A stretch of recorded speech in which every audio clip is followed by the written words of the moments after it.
नमस्कार। मुद्दा तो है मैं आपका स्वागत है। मैं हूं आपके साथ ब्रजेश चौकसी। मुद्दा तो है मैं आज बात करेंगे और पूछेंगे कि आखिर कौन काट रहा है अरुण यादव की फसल, क्योंकि एक बार फिर पूर्व प्रदेश अध्यक्ष अरुण यादव का दर्द छलका है। यह टीस ऐसे ही नहीं उठी बल्कि उनके शब्दों से स्पष्ट हो रहा है कि घाव गहरे हैं। अरुण यादव ने चुनावी सभा में कहा, मैं हर बार फसल उगाता हूँ और काट कर कोई और ले जाता है। 2018 में भी यही हुआ। उनका इशारा साफ था। वे लगातार प्रदेश नेतृत्व और पार्टी के उम्रदराज नेताओं पर सवाल उठा रहे हैं, उन पर इशारों ही इशारों में हमले कर रहे हैं। तो क्या अरुण यादव पार्टी में अकेले पड़ गए हैं या उन्हें प्रदेश के दिग्गज नेता एक और छत्रप बनने से रोक रहे हैं? कौन और क्यों उन्हें एक के बाद एक घाव दे रहा है? तो कौन काट रहा है अरुण यादव की फसल? इसी पर चर्चा करेंगे, लेकिन उससे पहले देखिए यह रिपोर्ट।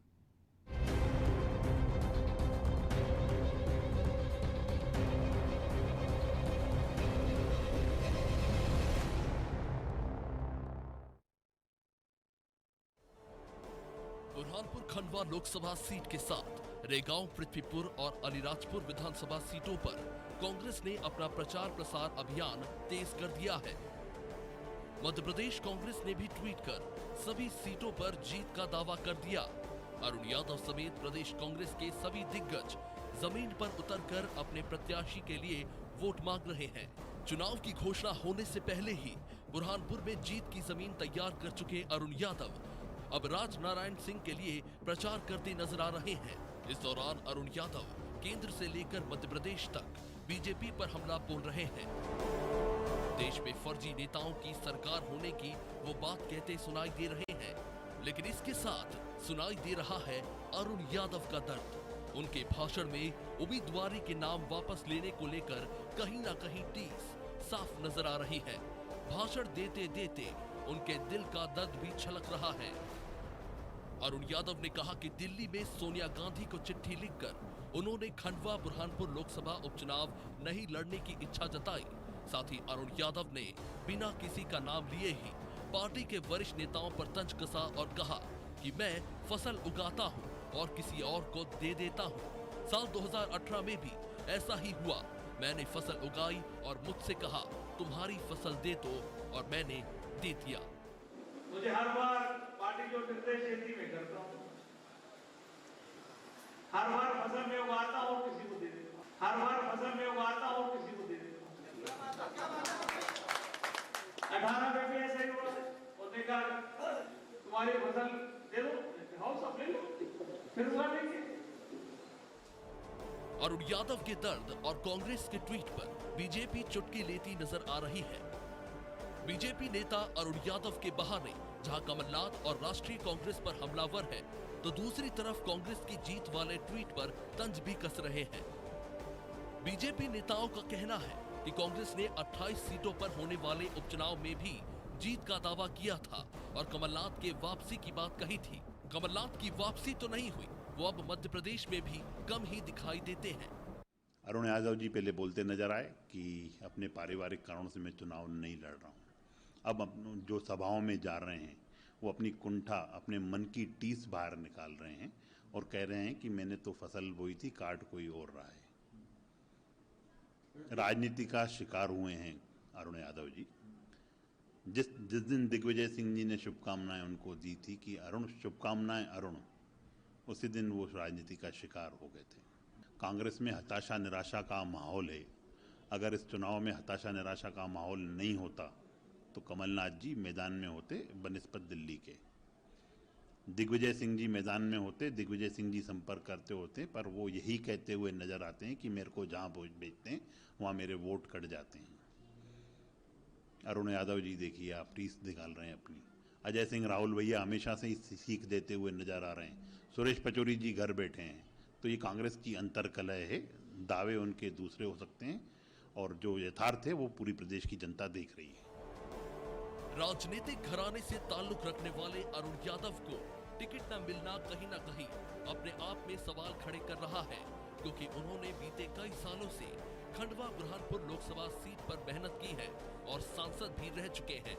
लेकिन सवाल यही है कि आखिर किसकी वजह से अरुण यादव का टिकट काटा गया? कमलनाथ से दूरी या फिर सुरेंद्र सिंह शेरा की खिलाफत, जिन्होंने पहले तो अरुण का विरोध किया और बाद में मंच साझा करते नजर आ रहे हैं। बहरहाल ये देखना होगा कि अरुण का ये दर्द और कितने दिनों और कितनी सभाओं में नजर आता है, और कहीं ये दर्द बगावत में ना बदल जाए। ब्यूरो रिपोर्ट, अनादि टीवी।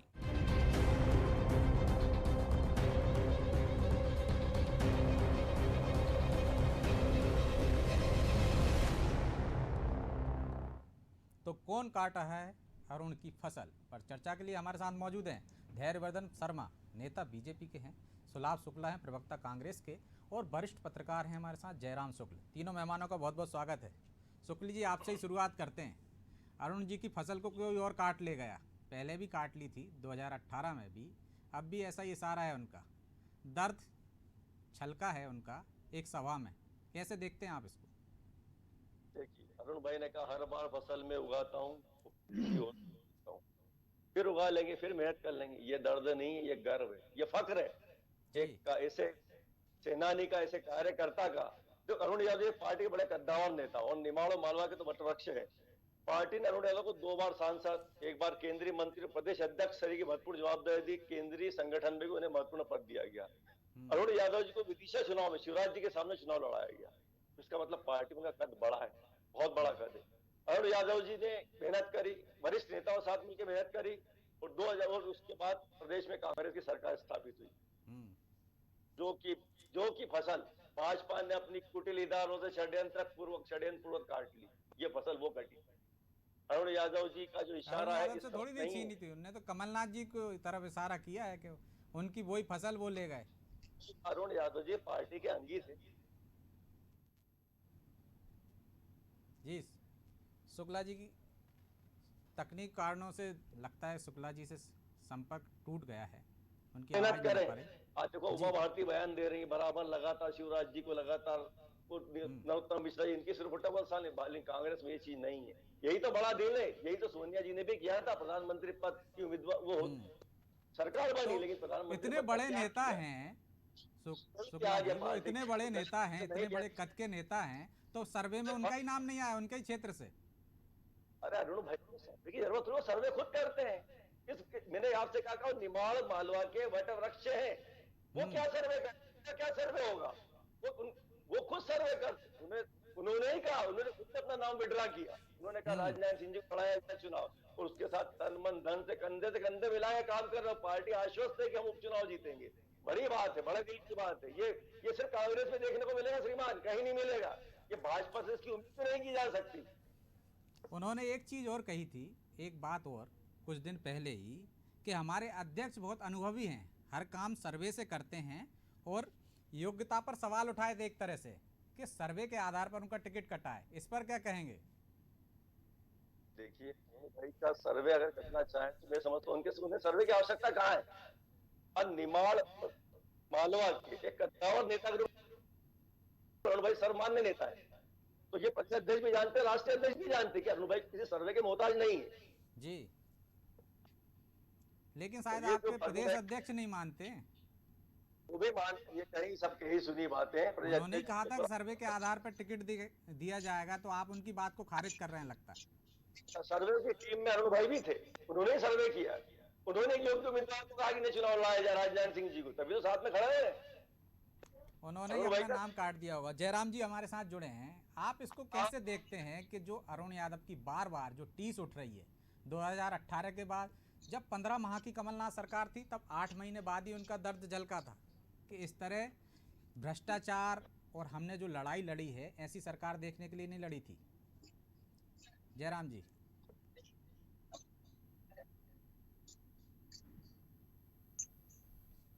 जयराम शुक्ल जी, आप मेरी आवाज सुन पा रहे हैं?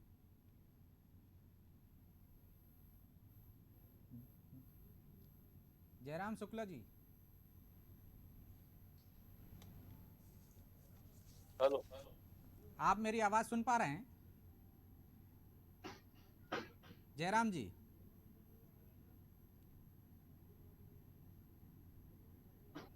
लगता है तकनीकी कारणों से जयराम शुक्ल जी से भी हमारा संपर्क टूट गया है। नीलाभ जी हमारे साथ जुड़े हुए हैं। नीलाभ जी, जी जी, बार बार क्यों ये टीस उठ रही है?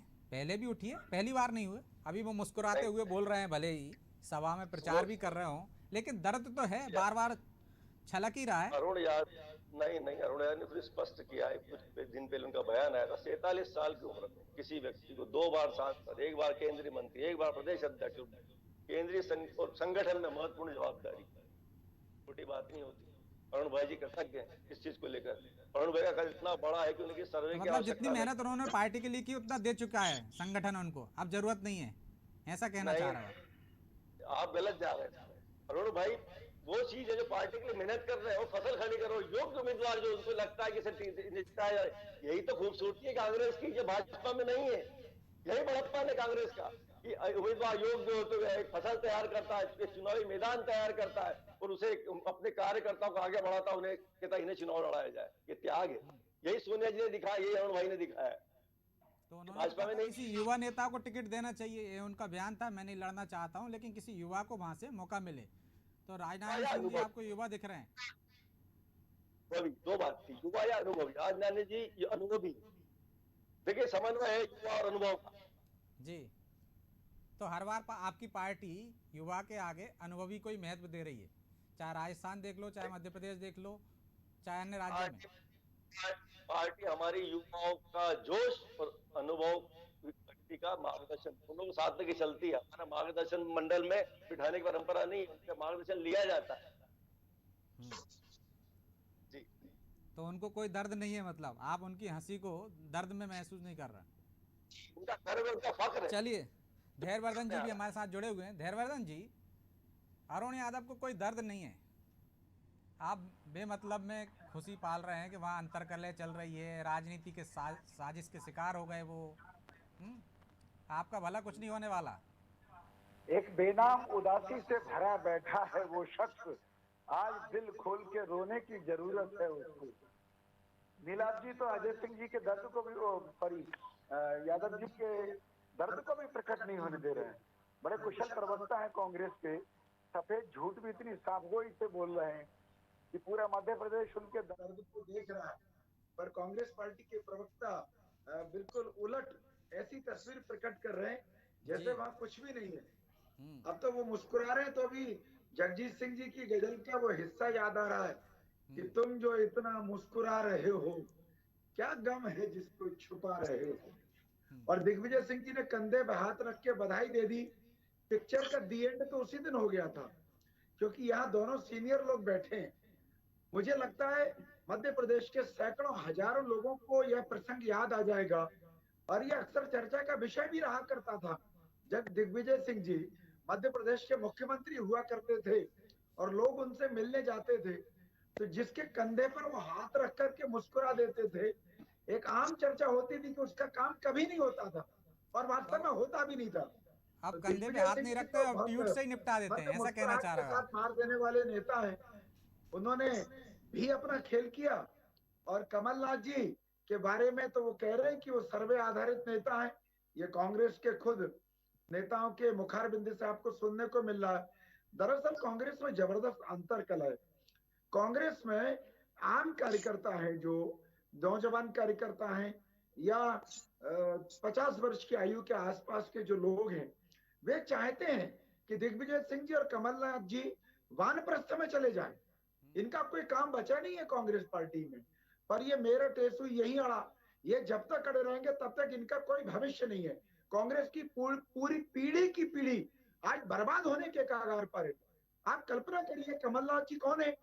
संजय सिंह जी के सखा, संजय गांधी जी के सखा, संजय गांधी के मित्र। उन संजय गांधी जी को, जिनको मध्य प्रदेश के करोड़ों मतदाताओं ने अपनी आंखों से देखा भी नहीं है, पता नहीं कौन से पुरातन काल की बात है, उस समय के उनके मित्र है कमलनाथ जी। तो नीलाभ जी जैसे तमाम लोग हैं, इनके लिए तो सच में संकट खड़ा हो गया। और इस चुनाव में अरुण यादव जी की जो पीड़ा है वो इसी तरह से दे देंगे। कांग्रेस में ये परंपरा है, भाजपा में नहीं। मैं आपके पास फिर लौटूंगा धैर्यवर्धन जी। जयराम शुक्ल जी भी हमारे साथ जुड़े हैं, मैं उनके पास जाना चाहूंगा। शुक्ल जी, बार बार ये टीस उठ रही है अरुण यादव की। अब उन्होंने कहा फसल मैंने बोई थी, पहले भी बोई, काट के कोई और ले जाता। मैं कहता हूँ कि दे दो भैया, फिर बोलेंगे, फिर उगा लेंगे। इसको कैसे देखते हैं उनके वक्तव्य को? ऐसे समय में आया जब उपचुनाव की वो प्रचार अभियान शुरू हो गया। देखिए, ये फसल बोने और काटने की बात तो तब होती है जब किसी की जागीर हो, जी। और इस जागीरदारी ने ही कांग्रेस पार्टी को मारा है। हर इलाका यानी राहुल भैया की जागीर विंध्य प्रदेश, तो उनकी मालवा, तो कमलनाथ की महाकौशल, तो अभी तक जब तक बीजेपी में नहीं थे तो चंबल में ज्योतिरादित्य जी की थी। तो ये कांग्रेस पार्टी की जो जागीरदारी है, ये एक माइंडसेट बन गया था लोगों का। अब इस बार जो चुनाव की टिकट दी गई है, एक को पृथ्वीपुर को छोड़ दिया जाए, तो ऐसा लगता है कि जागीरदारी से मुक्त है। तो ये एक अच्छे संकेत है कि कांग्रेस पार्टी भी वंशवाद या जागीरदारी पर या छत्र की राजनीति से थोड़ा अलग हट के सोचने लगी है।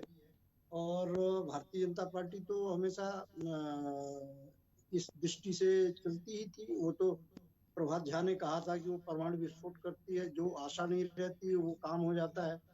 तो उस तरीके से उम्मीदवार उपचुनाव में भी दे दिए, यहाँ आपके रेगांव में भी, शुक्ल जी, में भी। ये और फार्मूला हम दिग्विजय सिंह के इलाके में भी देखेंगे, कमलनाथ के इलाके में भी देखेंगे, या सिर्फ अरुण यादव पर ही लागू होता है? ये बात सही है कि सुभाष यादव जी वहाँ के कद्दावर नेता थे, सहकारिता के आंदोलन को फैलाया, वहाँ के लोगों को एकजुट किया, तभी वो भी मुख्यमंत्री के दावेदार हुआ करते थे।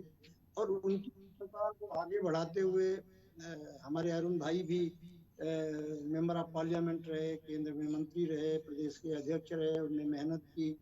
उनके भाई भी कमलनाथ की सरकार में मिनिस्टर रहे, वो भी जीते। तो कुल मिलाकर ये उनका अपना व्यक्तिगत दर्द हो सकता है, लेकिन जो डेमोक्रेटिक पॉलिटिक्स है, लोकतंत्र की जो राजनीति है, उसमें ये नहीं मानना चाहिए कि हमारी जागीर है और ये हमारी फसल है और ये कोई दूसरा काट रहा है। यदि ये भाव नहीं होगा तो कांग्रेस पार्टी या कोई भी पार्टी बहुत आगे बढ़ेगी। यदि ये भाव खत्म हो जाएगा कि ये मेरा ही है, मेरी सल्तनत है, मेरा वंश परंपरा के आधार पे ये मेरा अधिकार बनता है, तो जब ये भाव कांग्रेस पार्टी का दूर हो जाएगा तो आप देखेंगे कि वो रिजुविनेट हो जाएगी, यौवन आ जाएगा कांग्रेस पार्टी में, धीरे धीरे मुक्त हो रही है। तो आपको लगता है कि इसी भाव के कारण उनका टिकट कटा है, उनको टिकट से दूर किया गया, या इसकी एक वजह ये भी हो सकती है कि बाकी के नेता, जो बड़े नेता हैं, वो नहीं चाहते कि एक और छत्रप पैदा हो, एक और छत्रप बने, उनके समकक्ष पार्टी के अंदर तो ये सब चेक बैलेंस चलता रहता है। कोई आगे बढ़ रहा है तो उसको खींच लो, उसको साइड लाइन कर दो, ये तो लगभग सभी राजनीतिक दलों में चलता है। लेकिन अरुण यादव जी को इस बात के लिए धन्यवाद देना चाहिए कि उन्होंने एक मतलब एक स्वस्थ दिमाग के साथ, ये ठीक है, तकलीफ होता है, आदमी जहाँ कहीं भी काम करता है और सोचता है कि उसको यहाँ पे फिर से मौका मिलना चाहिए। दरअसल क्या है ना कि राजनीति का पूरी फिलॉसफी बदल गई है, सब कुछ डिजिटलाइज हो गया है, एक एक चीज सब कुछ ऑन पेपर और डिजिटल में है। अब अरुण जी 3 चुनाव हार चुके हैं, वहां पे लगातार 1 चुनाव जीते थे वहां पे। तो इस तरीके से बहुत से ऐसे लोग हैं। अब जैसे हमारे इस क्षेत्र में राहुल भैया ही है, तो अब उनको भी भाव देना बंद कर दिया, इसलिए कि वो जो डिजिटल डायरी है वो बोलती है कि ये 3 चुनाव हार चुके हैं। इस तरीके से बहुत सारे ऐसे छात्र हैं जो हैं तो बड़े नेता, और उनकी जागीर रही है, जो कांग्रेस में जागीरवाद का जो चलन रहा है, तो उनकी जागीर भी रही है, लेकिन कई बार चुनाव हार चुके हैं। उस डिजिटल डायरी में जयराम जी, उस डिजिटल डायरी में राहुल गांधी का भी नाम आएगा फिर तो? निश्चित तौर पे डिजिटल डायरी में राहुल तो कोई चुनाव हारे नहीं है, एक चुनाव वहां से हारे तो वायनाड से भी जीत गए, तो वो निश्चित तौर पे। और वो जो ग्रुप बना है ना उनका, कपिल सिब्बल और गुलाम नबी आजाद का, वो तो वही कह रहा है, उसकी डिजिटल डायरी के आधार पे कह रहा कि आपका परफॉर्मेंस बिग जीरो है, आप कहीं चुनाव जिताने की स्थिति में नहीं हो, तो इसलिए एक नया नेता होना चाहिए, एक नया मुखिया होना चाहिए। तो ये देखिए, ये सब चीजें अब भावनाओं पर नहीं रहा, अब संख्या पर हो गया। सबका एक कैलकुलेशन होता है कि आपके यहाँ का सर्वे क्या करता है।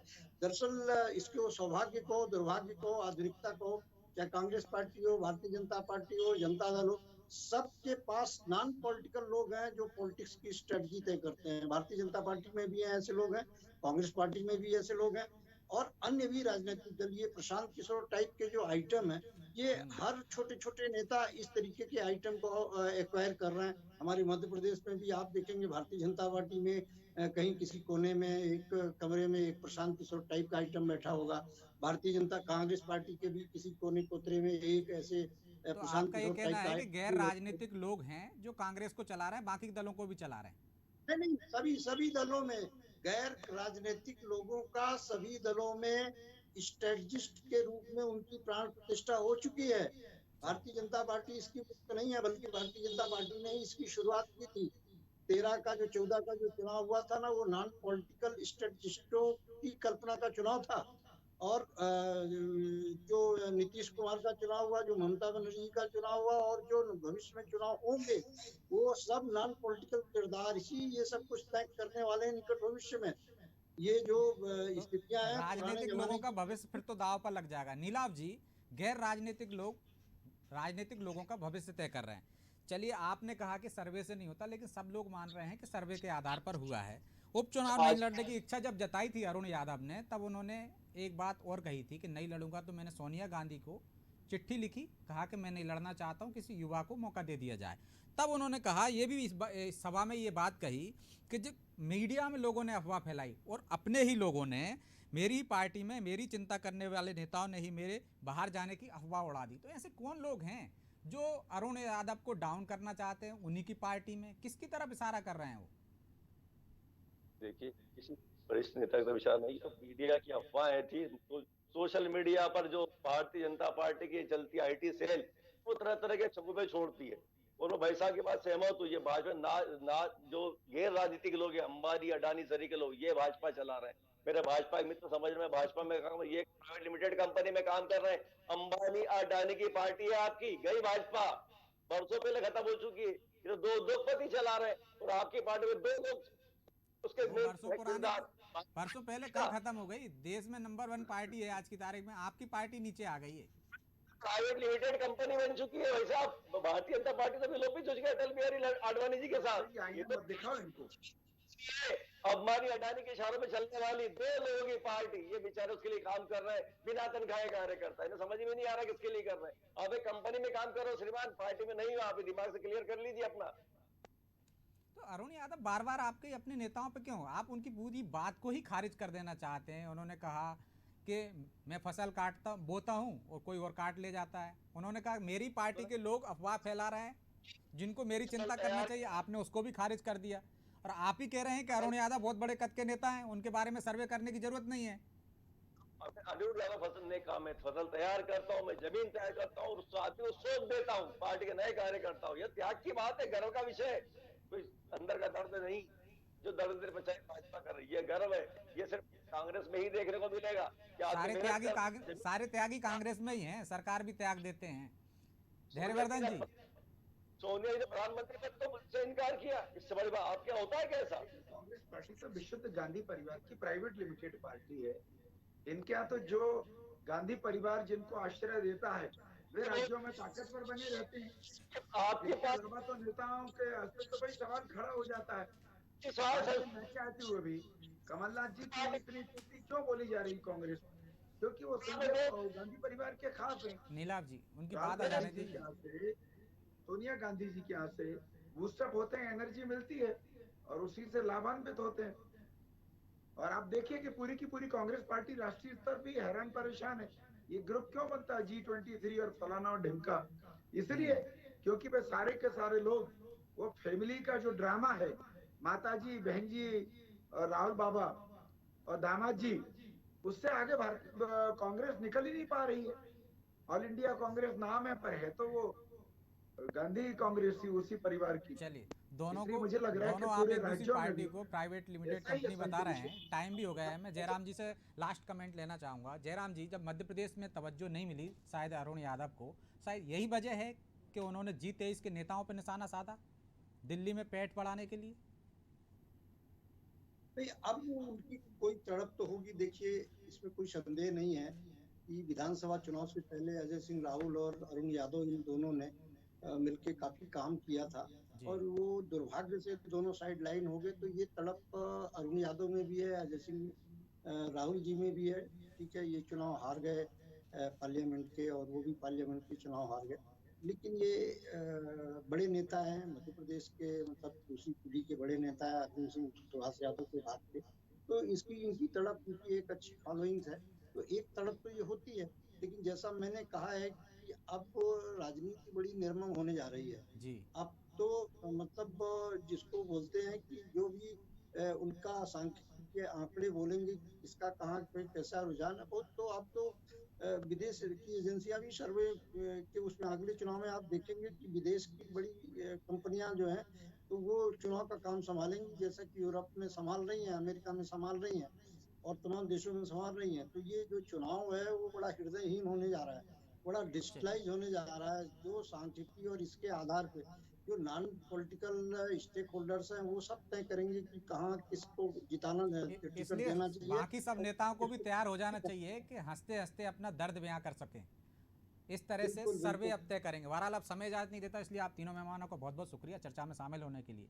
तो राजनीति अब बहुत ही निर्दयी होने वाली है, वो सर्वे के आधार पर तय होंगे टिकट। तो अरुण यादव जैसे नेताओं को इसी तरह से हंसी में अपने दर्द बयां करना पड़ेंगे। वैसे भी किसी शायर ने कहा है, अब हंसने में भी कोई गम झलक जाता है, देखते हैं कि ये दर्द कहाँ तलक जाता है। अरुण यादव के भी यही हाल है, वे दर्द देने वालों से ही दवा की उम्मीद बांधे हुए हैं, लेकिन फिलहाल उनके मर्ज का कोई उपचार होता हुआ नजर नहीं आता। हालात यही रहे तो अभी उम्मीद करना भी बेमानी है। लेकिन कांग्रेस से जिस तरह युवा और काबिल नेता पलायन कर रहे हैं, पार्टी हाईकमान यानी गांधी परिवार को अपने बचे हुए युवाओं को संरक्षित करने की जरूरत है। मुद्दा तो है मैं आज इतना ही, अगली बार ऐसे ही किसी नए ज्वलंत मुद्दे के साथ हाजिर होंगे। तब तक मुझे दीजिए इजाजत और आप देखते रहिए अनादि टीवी। नमस्कार।